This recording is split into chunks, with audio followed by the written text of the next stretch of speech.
Most people think they're probably spending about $50 to $80 a month on subscriptions.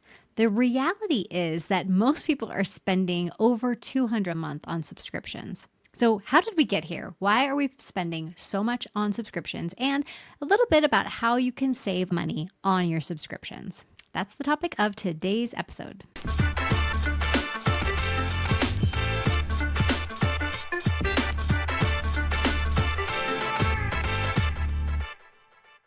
So the biggest problem with subscriptions is that it feels like such a small amount. Every time you see that charge come across your bank account or your credit card statement, you see $1.99 here, $3.99 there, and you're like, oh, that's nothing. I spend more than that getting a drink. So the problem is it's not one large purchase. It's hundreds of small little leaks that you don't really notice in a smaller sense. But then if you add all of them up together, then it can equal a lot of money. So at this point, even your oven could have a subscription for it. There are so many little ways that we are getting nickel and dimed for the products that we use on a daily basis. And why is this happening? It is happening because most things have gone to a SaaS model, which is SaaS, software as a service. And so instead of just buying the software, we're basically buying the use of that software. And that goes for some hardware devices too. So let's say I have an Oura Ring and I am spending a little bit of money per month for my subscription to the Oura Ring app. And the reason for this is because all of that data needs to be stored somewhere. So companies aren't willing to have all of those resources and that high overhead to store all of that data without passing some of that cost along to the customers.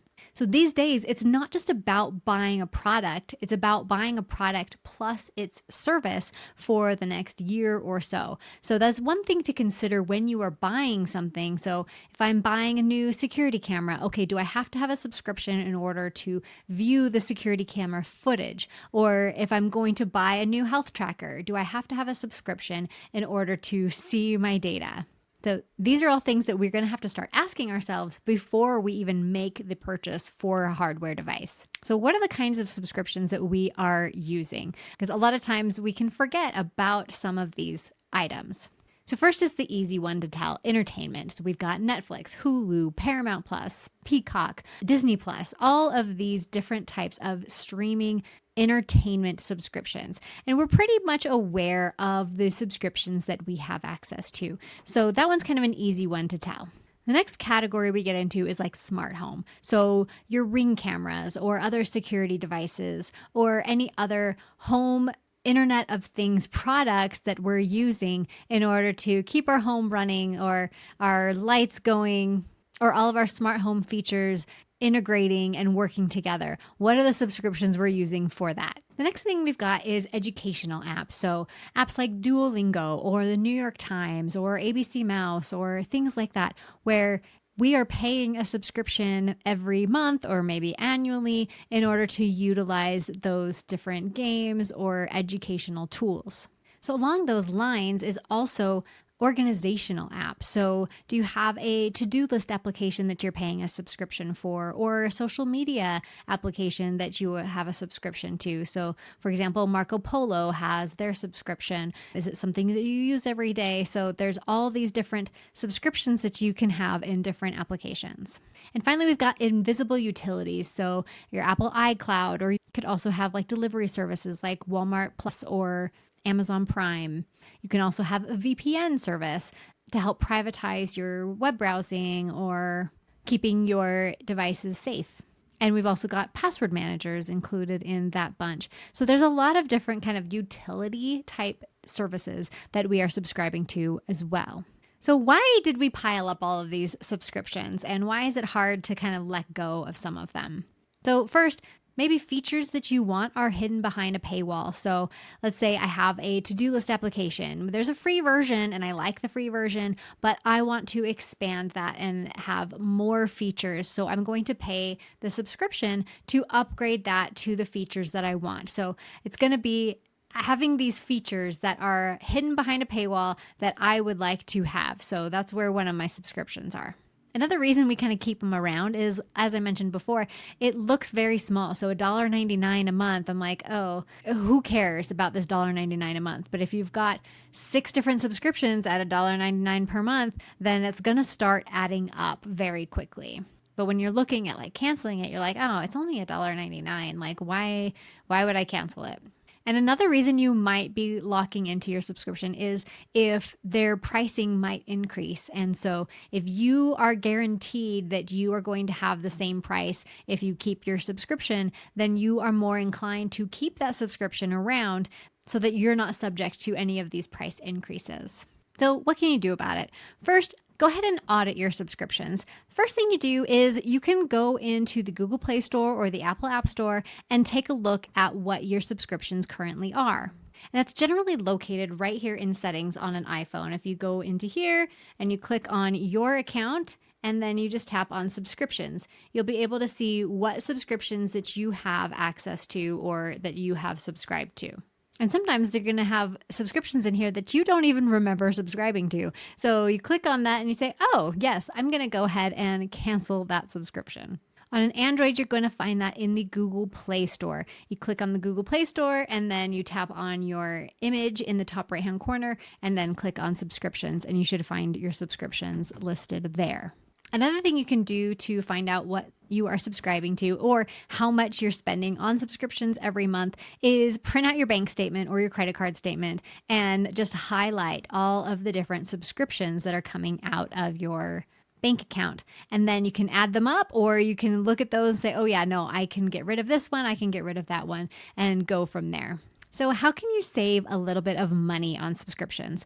The first thing that I always recommend is to rotate your streaming subscriptions. Netflix, Hulu, Disney Plus, they don't reward loyalty. The price increase is going to increase for everybody across the board. And so it doesn't matter if you sign up tomorrow or if you keep your subscription. So I like to rotate through subscriptions on streaming services. So I'll have Netflix one month and I'll go through and binge all of the shows I want to see on Netflix. And then the next month we're going to go with Hulu. And then the month after that, we'll go through Peacock. Like during the Olympics, I'll have a Peacock subscription and then I'll cancel that. And then during the holidays, I will have a Hallmark Plus subscription and then I'll cancel that. So if you rotate through your subscriptions only in the times when you are actually going to watch programming from that service, then it's going to save you a lot of money in the long run.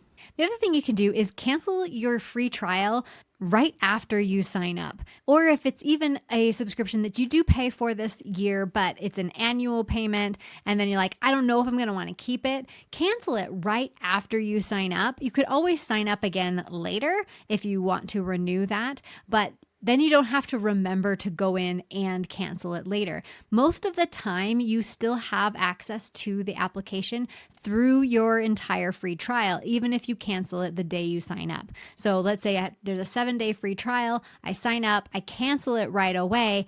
I still have access through those 7 days, and then it will cancel the subscription at that 7th day. So go ahead and cancel it right away, and then figure out if you want to keep it or renew it later. Another thing you might want to check out is overlap. So let's say you pay for a Spotify subscription and you also pay for a YouTube Premium subscription. Well, did you know that YouTube Music comes with YouTube Premium? So you're basically paying for 2 different music streaming services at the same time. So check for that kind of overlap. Or am I paying for 2 different utilities that almost do the same thing? Related to that, you might have a utility that also gives you a perk of a discount on a subscription or a free subscription altogether. So let's say you sign up for your Verizon account and you have access to Disney Plus for 6 months for free because of your Verizon account. You're already paying for Disney Plus, so you're going to have overlap there where you could have gotten Disney Plus for free with your Verizon subscription. And there's other places where maybe you get a discount on a subscription. So similarly, Verizon will have a discount on Hulu or Netflix, and you can utilize that to save a little bit of money on a subscription that you do want.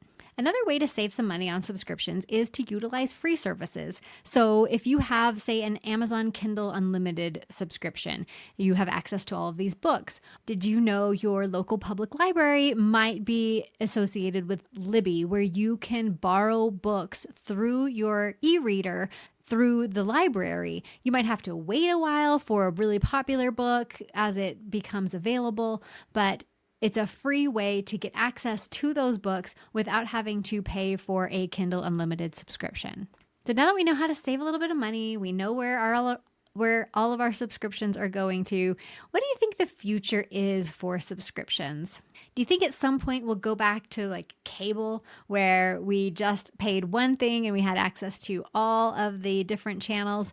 Or will we have a service where we can just pay $1 per channel in order to kind of customize our own kind of streaming service? Or will it be where we pay for individual shows? So we're going to pay 99 cents for temporary access to this show. I mean, we can already rent movies through services like Fandango and Amazon and Google Play. So do you think there will be a tipping point where we're kind of just done with subscriptions? Anytime we buy a piece of hardware, we don't want a subscription to go with it, or are we just going to keep accepting the fact that the next time we buy something at the store, we are going to have to sign up for a subscription to utilize that thing that we just purchased?